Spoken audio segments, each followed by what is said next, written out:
Quem foram os santos que ressuscitaram junto com Jesus? Essa pergunta existe há 2000 anos. Está escrita no meio de um dos relatos mais lidos da história. E mesmo assim, a maioria das pessoas nunca parou para encará-la de frente. Jerusalém estava cheia naquela sexta-feira e ninguém estava prestando atenção no lugar certo. Toda a atenção da cidade apontava para um único ponto: o monte fora dos muros, o condenado no madeiro, o espetáculo público que Roma usava para mostrar onde o poder terminava. Mas enquanto os olhos de todos subiam em direção à colina, alguma coisa completamente diferente estava acontecendo embaixo da terra. Mateus registra, sem cerimônia e sem preparação, que no instante em que Jesus morreu, os sepulcros ao redor da cidade se abriram.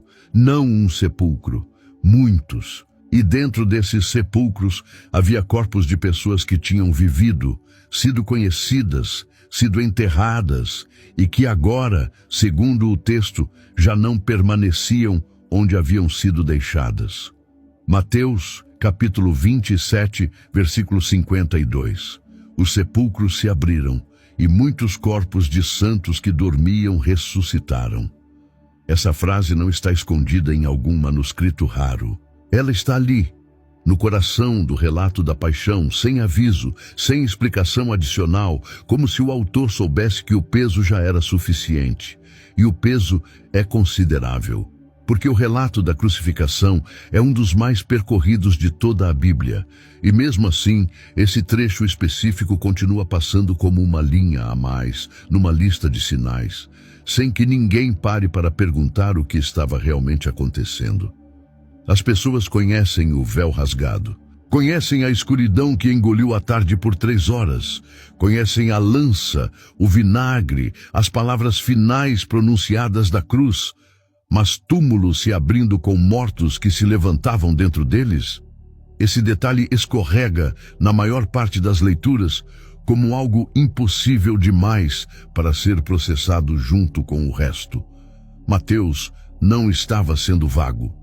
Ele não diz que pareceu, que se contava, que alguns afirmavam ter visto. Ele descreve como fato, com a mesma sobriedade com que registra o terremoto e o rasgo do véu.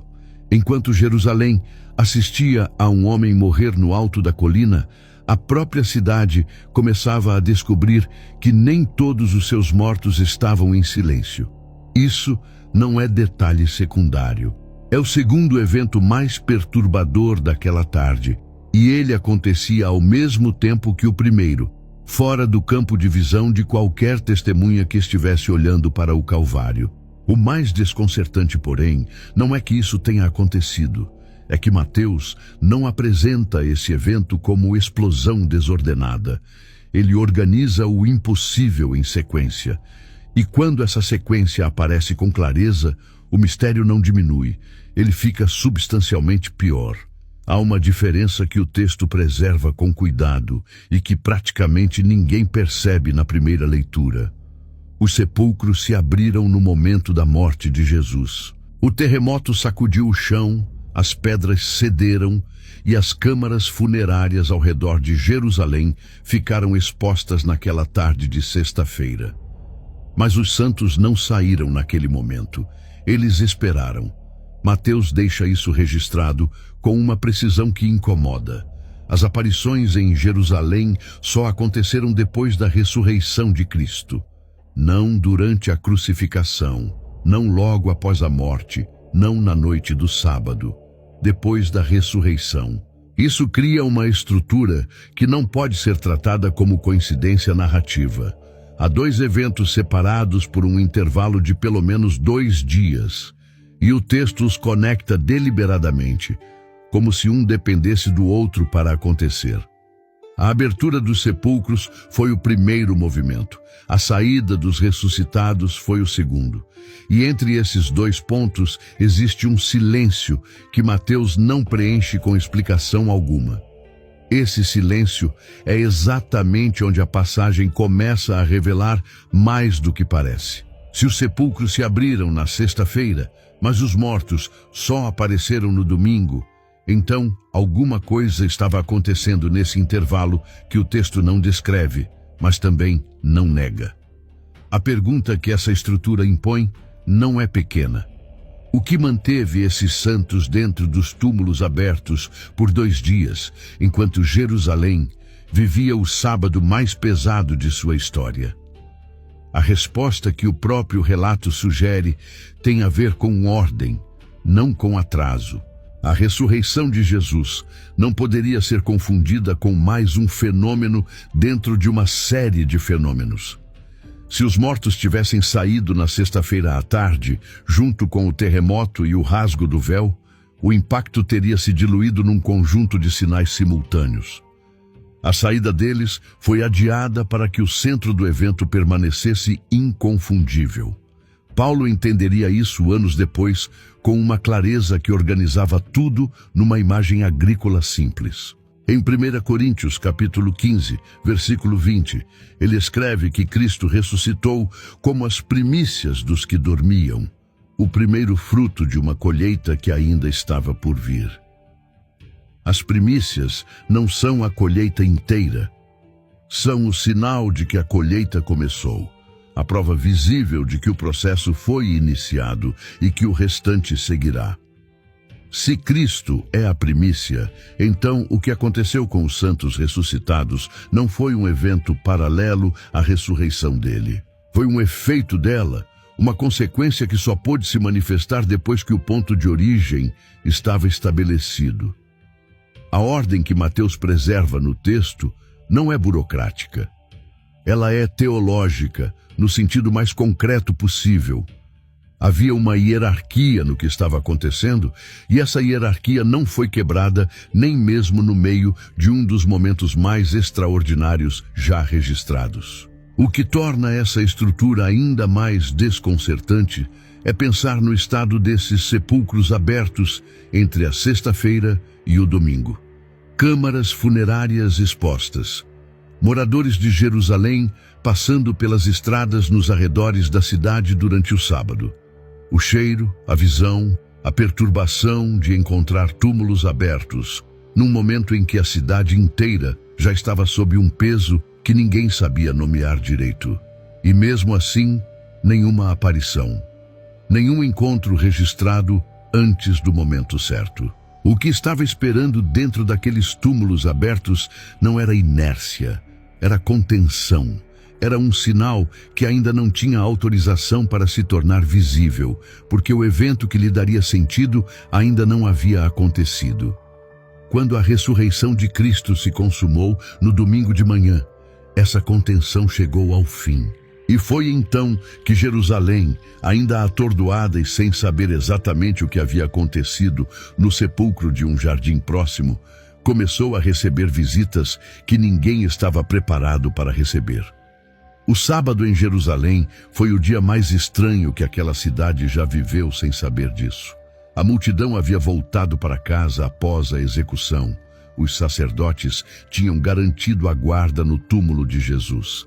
A cidade respirava com a tensão de quem acabou de passar por algo que ainda não conseguia nomear. E do lado de fora dos muros, alguns sepulcros permaneciam abertos desde a tarde anterior. Não havia explicação circulando sobre isso. Não havia decreto das autoridades, nem registro de que alguém tivesse sido designado para investigar as câmaras abertas nos arredores da cidade. O texto não descreve pânico, nem multidão reunida em volta dos túmulos expostos. Apenas o silêncio de uma cena que Mateus registra e não explica. Esse silêncio tem peso próprio, porque dentro dele estava acontecendo algo que nenhuma testemunha daquele sábado poderia ter percebido de fora. A morte tinha perdido alguma coisa que ela mesma ainda não sabia que estava perdendo. Durante séculos, a compreensão hebraica sobre os mortos era clara na sua sobriedade. Os que morriam desciam ao Sheol, o lugar dos mortos, uma existência de sombra e espera sem retorno definitivo.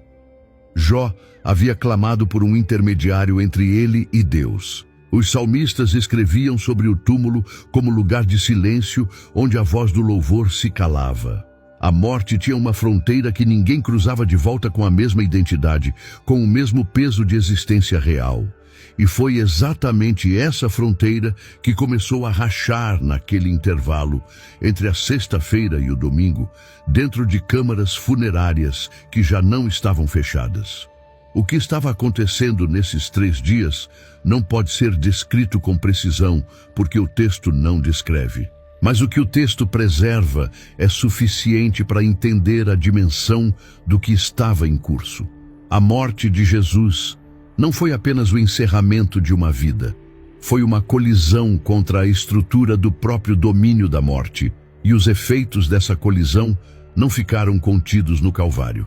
Eles desceram, alcançaram um território que nenhum evento anterior tinha perturbado dessa forma. Pedro escreveria anos depois, em sua primeira carta, que Cristo foi e pregou aos espíritos em prisão, uma referência que os estudiosos debatem até hoje, mas que aponta na mesma direção. A morte de Jesus não deixou o mundo invisível intacto.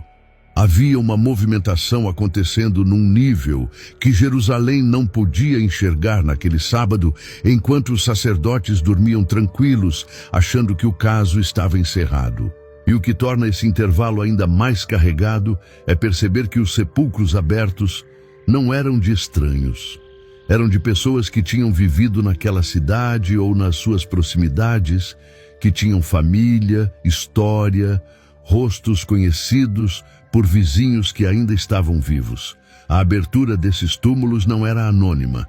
Ela era pessoal, de um jeito que só se tornaria visível quando o domingo chegasse. O sábado passou. A guarda permaneceu no túmulo de Jesus. A cidade dormiu sobre um mistério que estava prestes a sair à superfície de um jeito que ninguém, absolutamente ninguém, estava esperando. E quando o domingo de manhã chegou, a ordem que tinha mantido tudo contido chegou ao fim. Não porque o tempo tinha passado, mas porque o evento que dava sentido a tudo aquilo tinha finalmente acontecido. A ressurreição de Cristo foi o ponto de origem. O que veio depois foi consequência direta, não coincidência. E foi com essa consequência nas ruas que Jerusalém precisou lidar enquanto ainda tentava entender o que tinha acontecido num jardim próximo, num sepulcro que a guarda romana deveria ter mantido fechado. A palavra que Mateus escolheu não foi mortos, não foi cadáveres, não foi pessoas comuns. Ele escreveu santos, e essa escolha carrega uma especificidade que a leitura rápida dissolve sem perceber. No vocabulário do primeiro século judaico, santos não era um título honorífico reservado para figuras canonizadas por uma instituição religiosa. Era uma designação funcional, os separados para Deus, os que pertenciam à aliança, os justos de Israel. Essa distinção importa porque ela delimita quem poderia estar naqueles túmulos. Não eram pagãos. Não eram figuras neutras, sem vínculo com a história de Deus com Israel. Eram pessoas cuja vida inteira havia sido orientada por uma fidelidade que a morte, pelo menos até aquele fim de semana, parecia ter encerrado definitivamente. O que o texto preserva com essa palavra é uma seletividade que não é acidental. Entre todos os mortos enterrados nos arredores de Jerusalém, foram esses que se levantaram. E o detalhe que transforma essa seletividade em algo ainda mais concreto está numa expressão que Mateus usa algumas linhas depois. Apareceram a muitos. Apareceram. O verbo implica reconhecimento, não apenas presença. Alguém os viu e soube quem eram. Isso significa que as pessoas que receberam essas visitas conheciam os visitantes. Não encontraram figuras sem nome circulando pelas ruas de Jerusalém. Encontraram rostos que já tinham visto antes, vozes que já tinham ouvido, pessoas cuja morte já era um fato estabelecido na memória de quem ainda estava vivo. Para que esse reconhecimento fosse possível, esses santos precisavam ter morrido dentro de uma janela de tempo próxima o suficiente para que alguém ainda os lembrasse com clareza. Não seriam figuras de séculos atrás, ancestrais de Israel, que ninguém mais poderia identificar. Seriam pessoas da comunidade, fiéis de Jerusalém ou das suas proximidades, mortos recentes o suficiente para que familiares, amigos e vizinhos ainda carregassem o luto fresco. Isso transforma a passagem num nível que a teologia abstrata não alcança. Não estamos falando de um sinal distante e anônimo, mas de encontros pessoais, de rostos específicos cruzando ruas específicas numa cidade onde a dor da perda ainda não tinha tido tempo suficiente para secar. Pense no que significa receber a visita de alguém que você enterrou, não como experiência espiritual difusa, mas como realidade física concreta.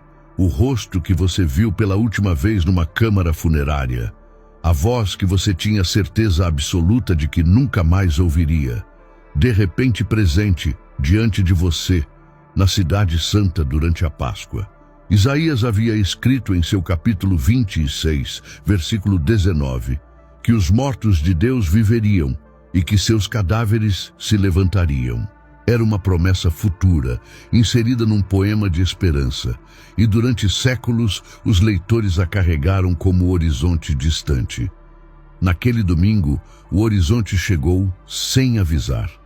O que torna a identidade desses santos tão perturbadora não é a impossibilidade do que aconteceu, mas a intimidade disso. A ressurreição futura que a fé de Israel esperava como evento cósmico e coletivo estava se manifestando de forma silenciosa, seletiva e profundamente pessoal nas ruas de uma cidade que ainda não sabia o que fazer com a notícia de que o túmulo de Jesus estava vazio. Não havia fanfarra, não havia anúncio nas sinagogas, havia encontros. E cada um desses encontros atingia uma pessoa específica, com uma precisão que nenhum espetáculo público conseguiria replicar. E se cada aparição era um encontro pessoal, então a cena que se formava em Jerusalém naquele domingo não era um fenômeno de massa. Era uma série de colisões individuais entre o luto que ainda estava de pé e a realidade que havia acabado de mudar de natureza. A cidade não viu uma procissão de ressuscitados descendo por uma das suas avenidas principais. A cidade foi sendo alcançada por dentro, um encontro de cada vez, em becos, em casas, em mercados, em qualquer lugar onde alguém que havia perdido um justo de Israel se encontrasse de repente diante de uma presença que não deveria mais ser possível. E cada um desses encontros, por mais breve que fosse, deixava uma pergunta que não tinha resposta fácil. Se eles voltaram, o que isso diz sobre o homem que foi crucificado na sexta-feira e cujo túmulo, segundo os rumores que já circulavam pela manhã, estava inexplicavelmente aberto? Jerusalém, durante a Páscoa, não era uma cidade comum de dias comuns. Peregrinos de todas as regiões de Israel se apertavam pelas ruas estreitas. Os mercados transbordavam. Os pátios do templo tinham recebido multidões nos dias anteriores, e o cheiro de animal sacrificado ainda pairava sobre os bairros próximos ao santuário. Era exatamente nesse cenário superlotado e religiosamente carregado que os santos ressuscitados entraram pela Cidade Santa. O texto de Mateus não escolhe um cenário tranquilo para esse momento.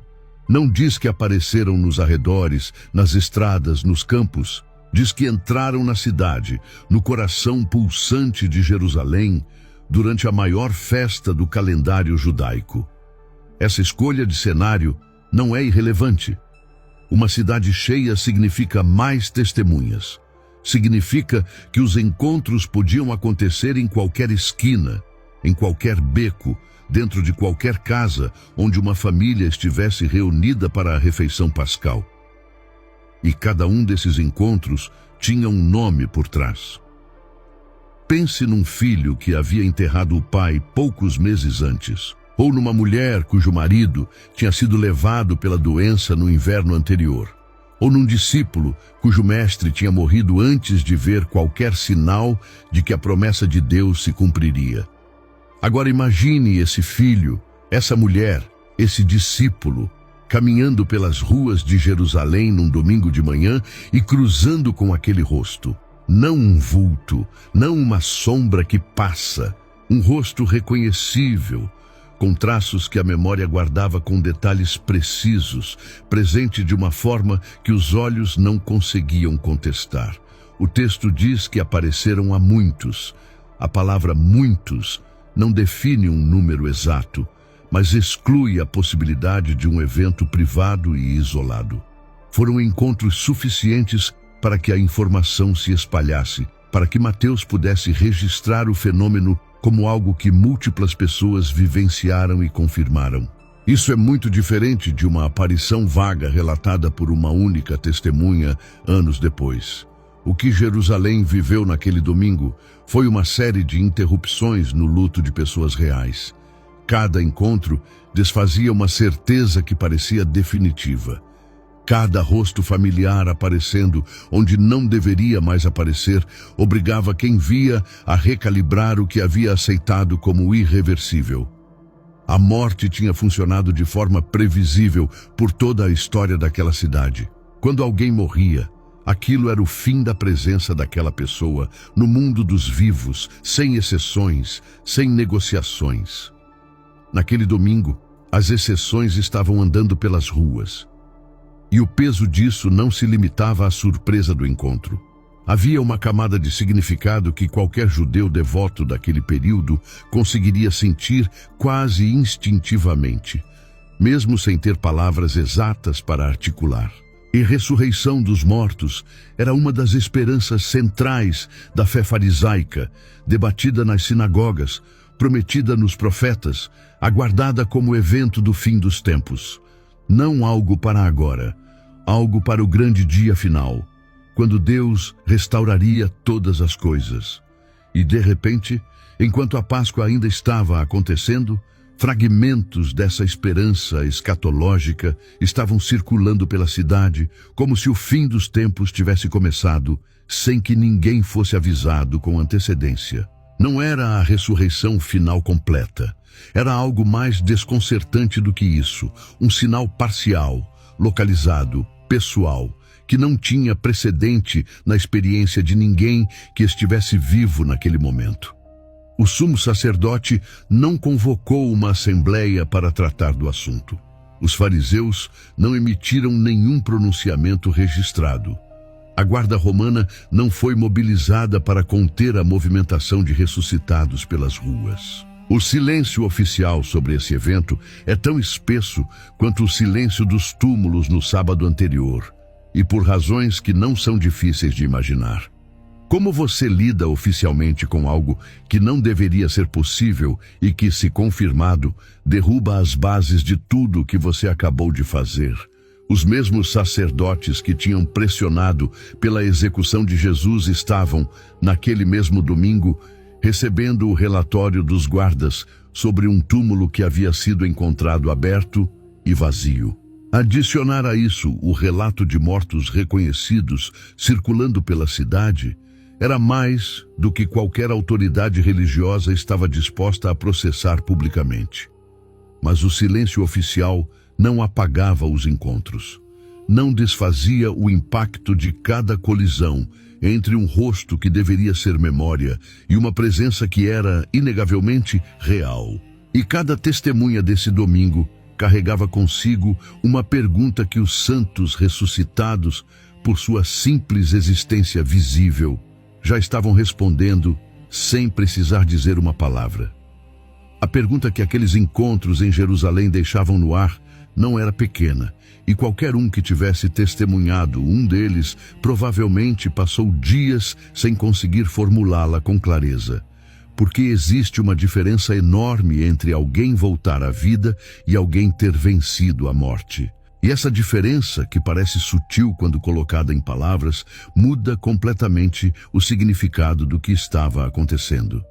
A história de Israel conhecia casos de pessoas que haviam retornado da morte. Não eram lendas, não eram alegorias, eram registros que aquela comunidade carregava como parte da sua memória coletiva. Elias havia se prostrado sobre o filho da viúva de Sarepta e a criança tinha voltado a respirar. Eliseu tinha feito o mesmo com o filho da sunamita, um menino que havia morrido de manhã e estava sentado com a mãe ao entardecer. Esses eventos eram conhecidos, transmitidos de geração em geração, e ninguém na época de Jesus precisava de muito esforço para se lembrar que o poder de Deus sobre a morte não era novidade absoluta. E havia Lázaro, que estava a apenas dias de distância na memória de Jerusalém. Lázaro havia ficado 4 dias no sepulcro quando Jesus chegou a Betânia. O próprio Jesus ordenou que tirassem a pedra, e Marta hesitou, porque 4 dias era tempo suficiente para que a decomposição tornasse o reencontro fisicamente insuportável. Mas a pedra foi removida. A voz de Jesus cortou o silêncio do túmulo, e Lázaro saiu ainda enrolado nas faixas funerárias, precisando que outros o desatassem para conseguir se mover. Lázaro voltou à vida que havia deixado. Voltou ao mesmo corpo, às mesmas limitações, ao mesmo mundo.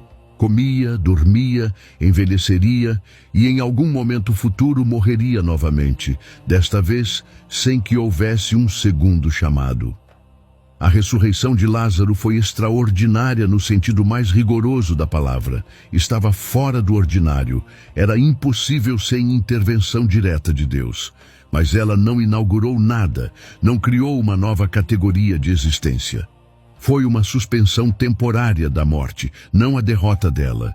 E foi exatamente por isso que os judeus que souberam do caso não saíram proclamando que a morte havia sido vencida. Ficaram impressionados, alguns creram, outros foram direto relatar às autoridades. Mas ninguém entendeu Lázaro como sinal de que uma era havia se encerrado. Com Jesus, tudo foi diferente. O corpo que saiu do sepulcro no domingo de manhã não era o mesmo corpo reformado que havia entrado na sexta-feira. Paulo passou anos tentando encontrar a linguagem certa para descrever essa distinção. E em 1 Coríntios, capítulo 15, versículo 44, ele chegou à formulação mais próxima que o vocabulário humano permitia. É semeado o corpo natural, é ressuscitado o corpo espiritual. Não espiritual no sentido de imaterial, de fantasma, de presença sem substância. Os discípulos tocaram Jesus.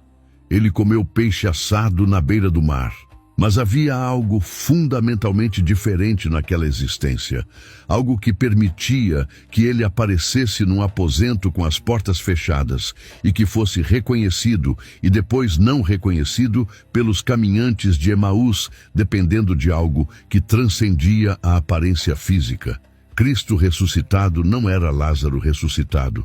Era o início de uma outra coisa inteiramente. E os santos que apareceram em Jerusalém naquele domingo estavam numa posição teológica que o texto de Mateus não resolve com clareza total, e talvez seja deliberado que assim seja. Há estudiosos que entendem que esses santos voltaram da forma que Lázaro voltou, com um corpo restaurado, mas ainda sujeito às condições da existência terrena.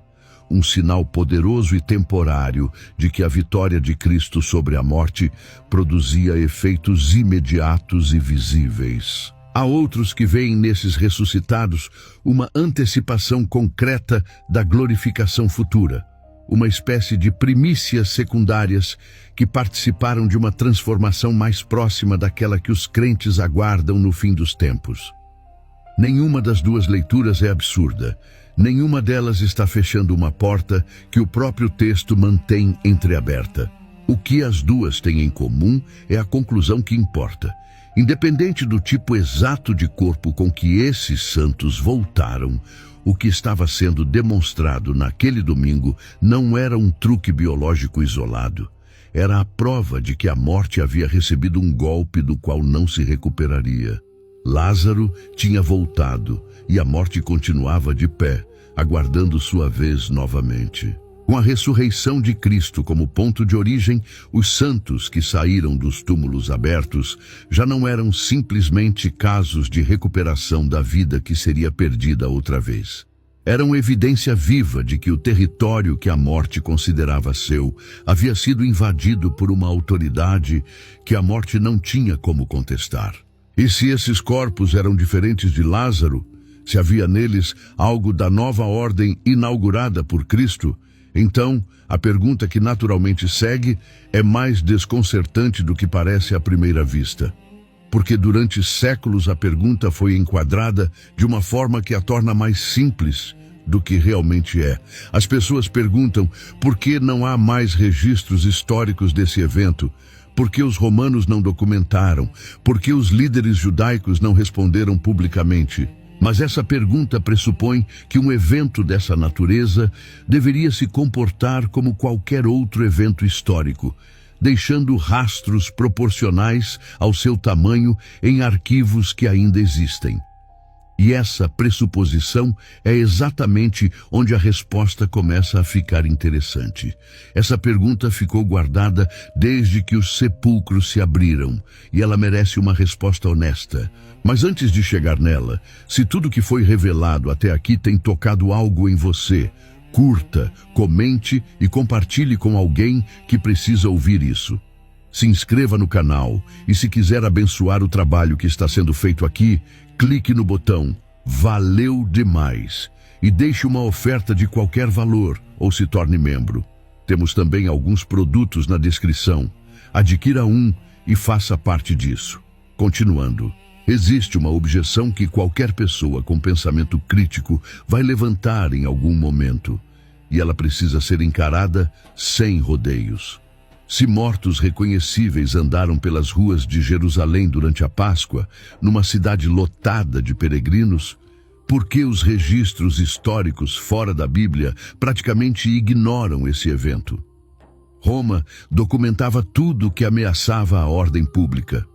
Os escribas judaicos registravam com meticulosidade os acontecimentos relevantes para a comunidade. Joséfo, o historiador judeu do primeiro século, escreveu volumes inteiros sobre o período. E mesmo assim, nenhum arquivo romano ou judaico preserva um relato explícito de mortos ressuscitados circulando pela cidade durante aquela Páscoa específica. Para quem está acostumado com a lógica da historiografia moderna, esse silêncio parece fatal. Mas o mundo do primeiro século não funcionava com a mesma lógica de documentação que o leitor contemporâneo projeta sobre ele. A enorme maioria dos eventos que aconteceram naquele período simplesmente não chegou a nenhum arquivo que sobreviveu até hoje. Não porque não aconteceram, mas porque os mecanismos de registro eram escassos, seletivos e vulneráveis ao tempo. O próprio Joséfo perdeu obras inteiras. Bibliotecas foram destruídas, rolos apodreceram. O que chegou até o presente é uma fração mínima do que foi produzido. E mesmo essa fração foi filtrada pelos interesses de quem copiou e preservou cada documento ao longo dos séculos. Dizer que algo não aconteceu porque não está nos registros sobreviventes é um erro de lógica que os próprios historiadores sérios evitam cometer. Mas há uma razão mais profunda do que a fragilidade dos arquivos antigos para entender esse silêncio, e ela está no padrão das próprias aparições. O Cristo ressuscitado não apareceu para Pilatos. Não entrou no pretório numa manhã de segunda-feira para confrontar o governador com a evidência de que o homem que ele havia mandado executar estava vivo. Não foi ao templo para se apresentar ao sumo sacerdote. Não organizou uma demonstração pública no Pátio das Nações, onde as multidões da Páscoa ainda circulavam. Ele apareceu a Maria Madalena num jardim, quando ela estava sozinha e em pranto.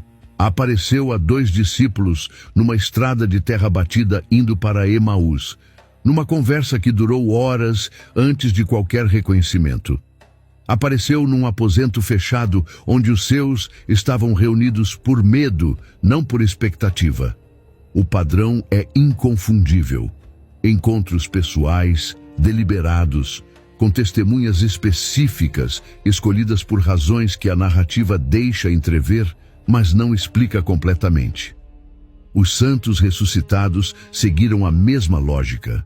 Mateus diz que apareceram a muitos, mas não diz que foram a Pilatos, ao Sinédrio, ao quartel da guarda romana, nem que subiram ao telhado de uma casa para fazer um anúncio público. O verbo usado implica encontros, não performances. Implica presença diante de testemunhas específicas, não exibição para audiência indiferente. Um sinal desse tipo não foi pensado para convencer quem não queria ser convencido. Nunca foi essa a lógica dos sinais de Deus ao longo de toda a história bíblica.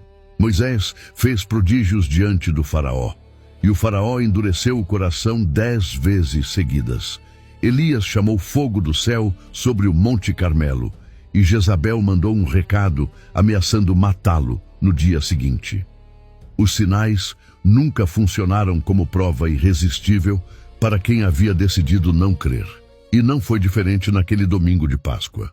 Para as autoridades religiosas que tinham pressionado pela morte de Jesus, qualquer relato de mortos ressuscitados era mais um problema a ser gerenciado do que uma evidência a ser considerada.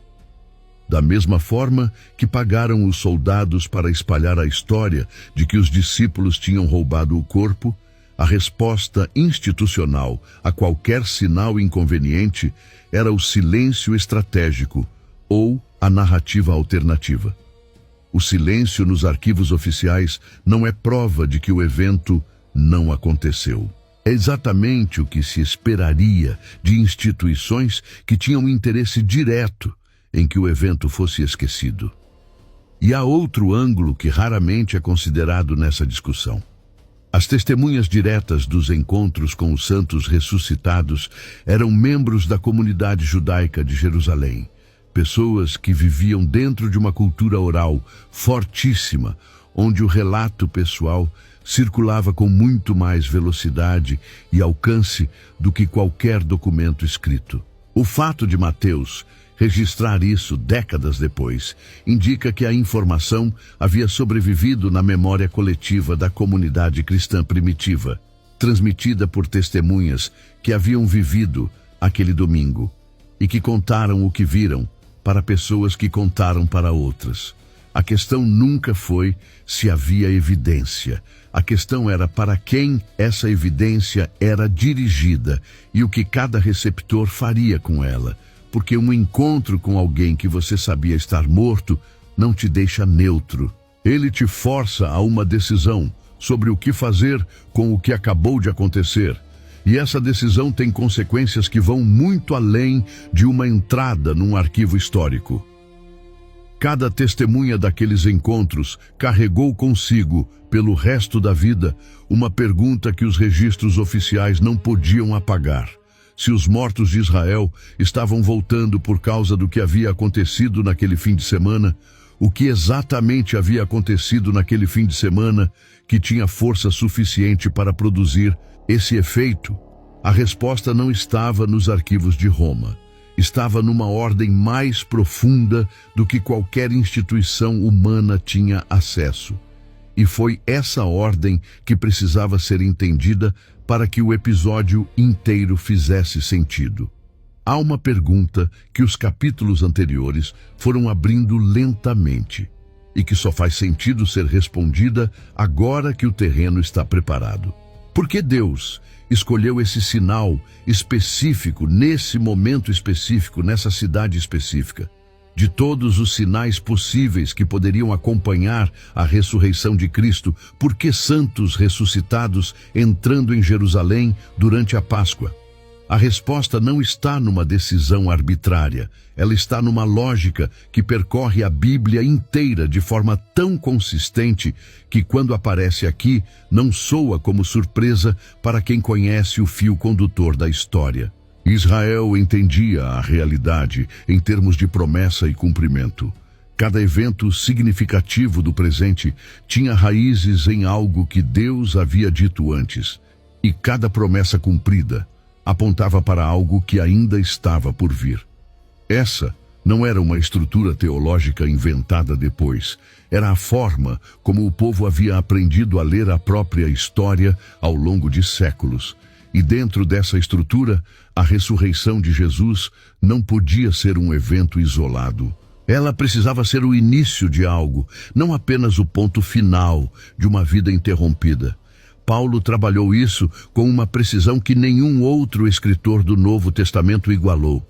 Em 1 Coríntios capítulo 15, versículo 20, ele descreve Cristo ressuscitado como as primícias dos que dormiam. E essa imagem agrícola que parece simples, carrega um peso teológico considerável. Na lei de Israel, as primícias eram a primeira porção da colheita trazida ao templo antes que qualquer outra parte pudesse ser consumida. Elas não eram a colheita inteira, eram o sinal de que a colheita havia começado, a garantia concreta de que o restante estava a caminho. Quando Paulo chama Cristo de primícias, ele está dizendo que a ressurreição de Jesus não foi um caso singular, sem continuidade. Foi o primeiro fruto de uma colheita que alcançaria todos os que pertencem a ele, em ordem, em tempo, na plenitude que ainda está sendo aguardada. Os santos ressuscitados de Mateus aparecem nessa narrativa como evidência imediata de que as primícias já estavam produzindo efeito. A vitória de Cristo sobre a morte não ficou contida nele como indivíduo. Ela irradiou, transbordou, alcançou outros que dormiam na esperança da mesma promessa. Não foi demonstração de poder por si mesma. Foi consequência natural de uma vitória que tinha dimensões maiores do que qualquer observador naquele domingo conseguia medir. Pense no que acontece quando uma represa cede. A água não fica parada no ponto da ruptura.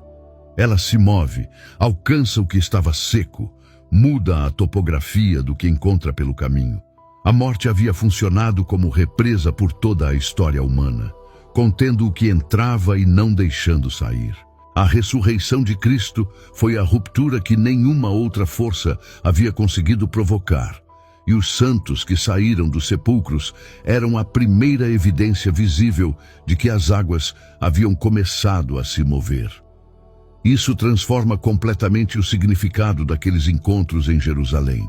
Cada testemunha que cruzou com um santo ressuscitado naquele domingo não estava apenas diante de um fenômeno inexplicável. Estava diante de um sinal com endereço teológico preciso, apontando para uma realidade que começava ali e que não terminaria com aqueles encontros específicos.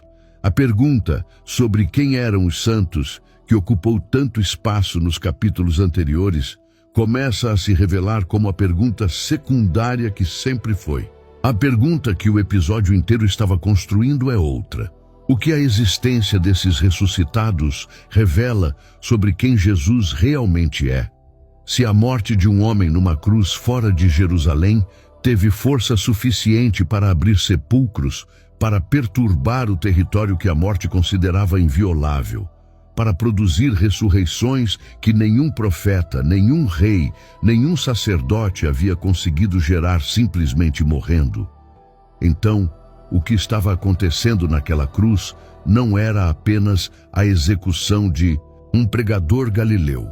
Era uma colisão entre dois regimes de existência, e um deles não sobreviveu ao impacto. O curioso é que Mateus registra tudo isso com uma economia de palavras que impressiona. 2 versículos, sem fanfarra, sem elaboração, sem pausa, para garantir que o leitor entendeu o peso do que acabou de ler. Como se a enormidade do evento fosse evidente demais para precisar de comentário adicional. Essa sobriedade não é descuido. É a marca de um escritor que sabia que o evento falava por si mesmo, que a quem tivesse ouvidos para ouvir, 2 versículos seriam suficientes para abalar estruturas que levavam uma vida inteira para se construir.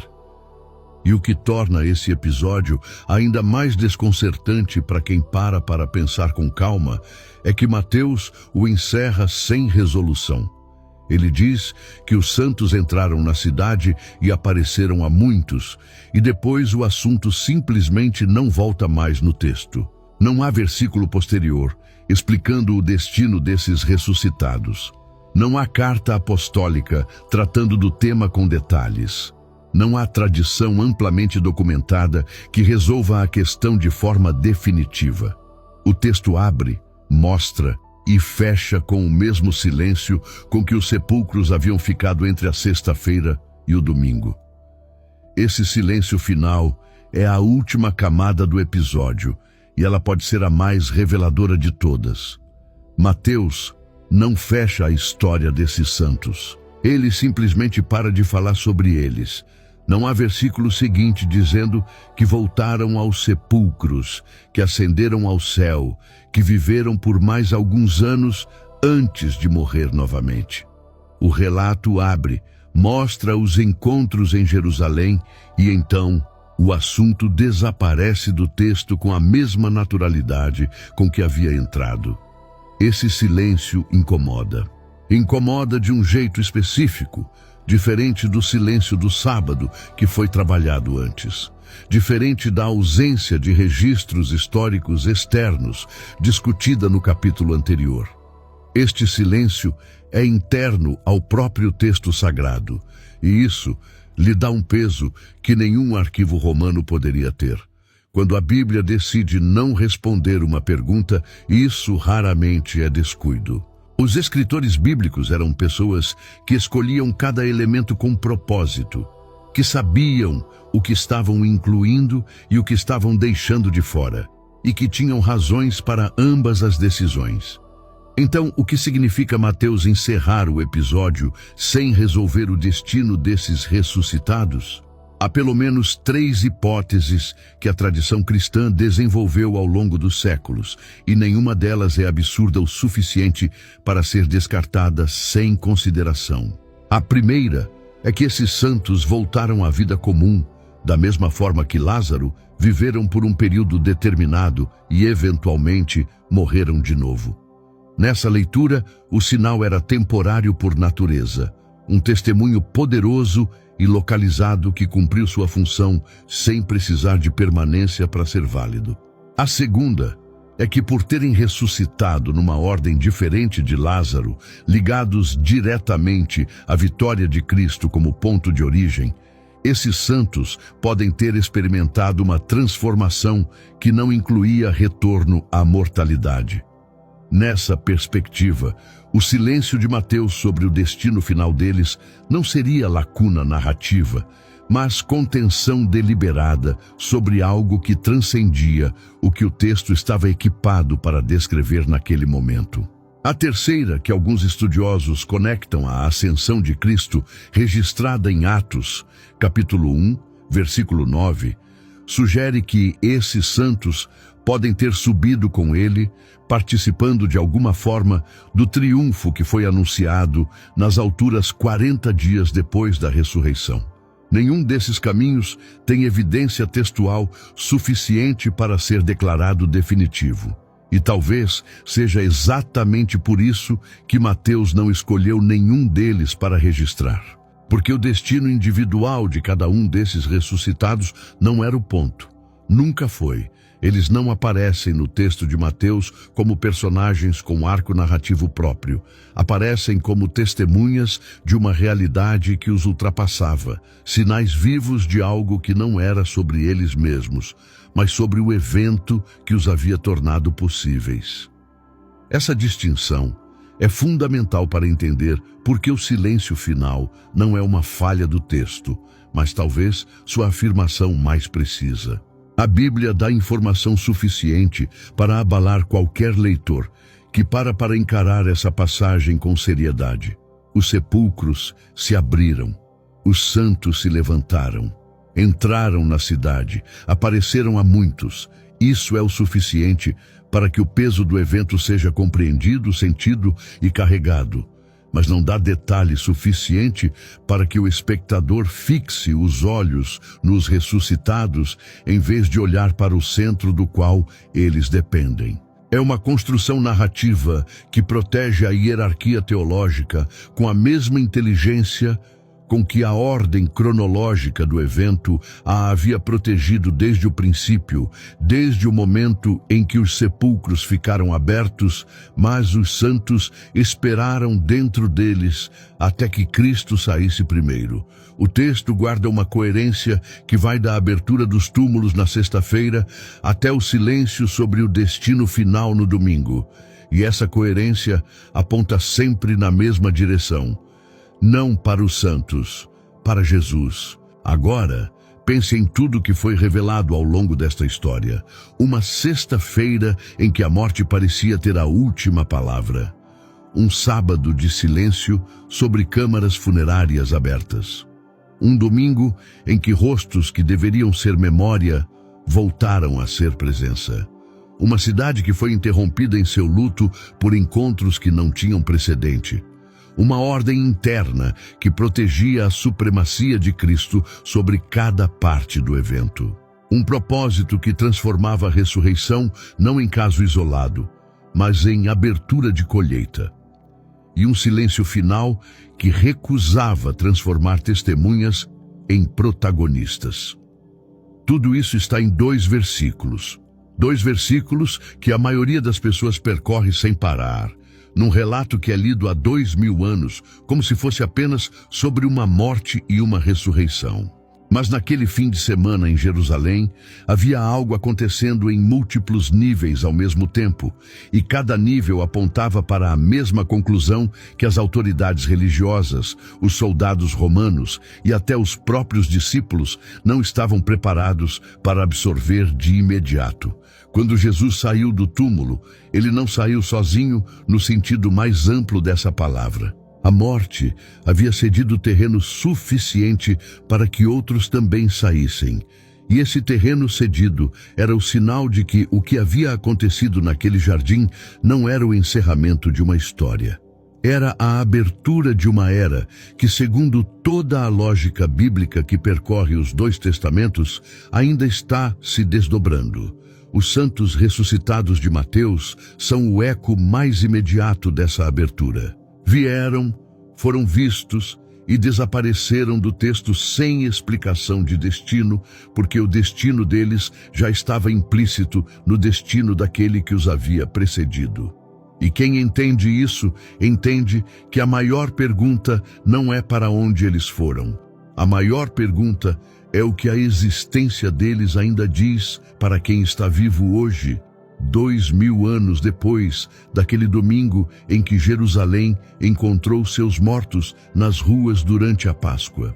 Há uma verdade que percorre tudo que foi revelado aqui, e ela não é sobre sepulcros abertos, nem sobre santos que andaram por Jerusalém num domingo de Páscoa. Ela é sobre o que foi necessário acontecer para que tudo aquilo fosse possível.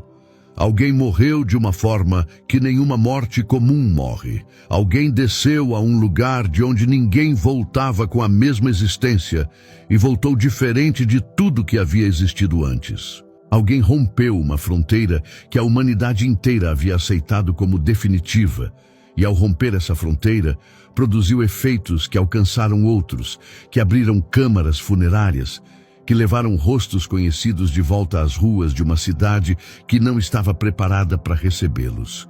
E esse alguém não era um símbolo, não era uma ideia religiosa tomando forma narrativa. Era uma pessoa com nome, com cicatrizes nas mãos, com um túmulo específico num jardim específico, numa cidade que ainda existe no mapa.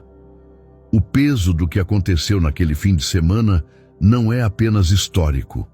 Ele é pessoal de uma forma que nenhum outro evento da história humana consegue ser, porque o que foi vencido ali não era inimigo de uma nação ou de uma época, era o inimigo de todos. A morte não faz distinção entre ricos e pobres, entre os que têm fé e os que nunca pensaram nisso, entre os que viveram com propósito e os que viveram perdidos sem saber ao certo o que procuravam.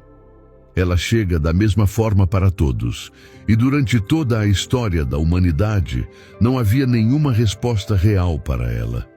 Até aquele domingo. O que os santos ressuscitados viram antes de qualquer pessoa viva não foi um milagre isolado.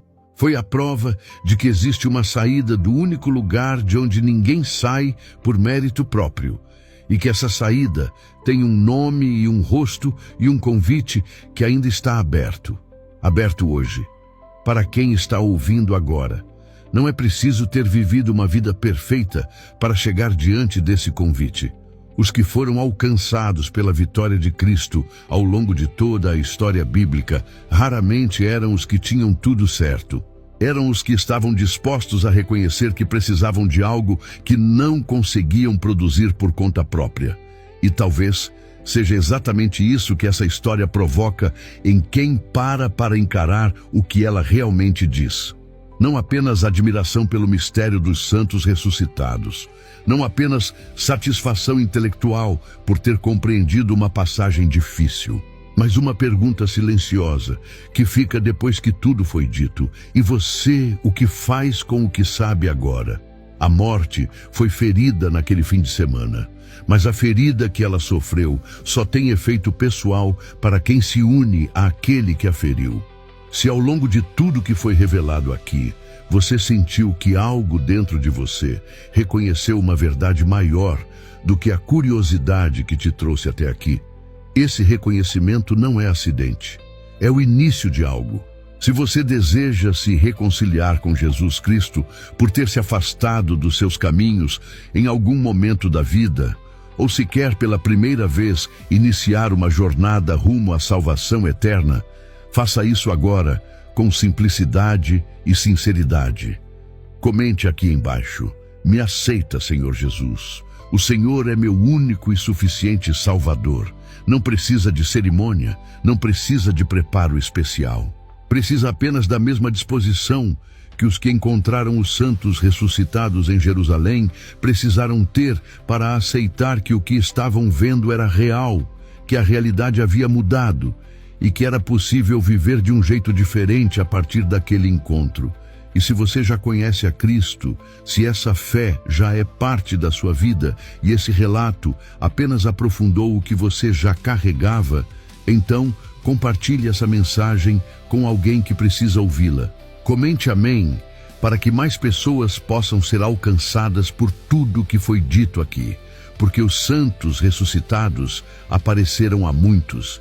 E talvez a forma como isso ainda acontece hoje seja exatamente através de quem leva adiante o que ouviu. Até a próxima.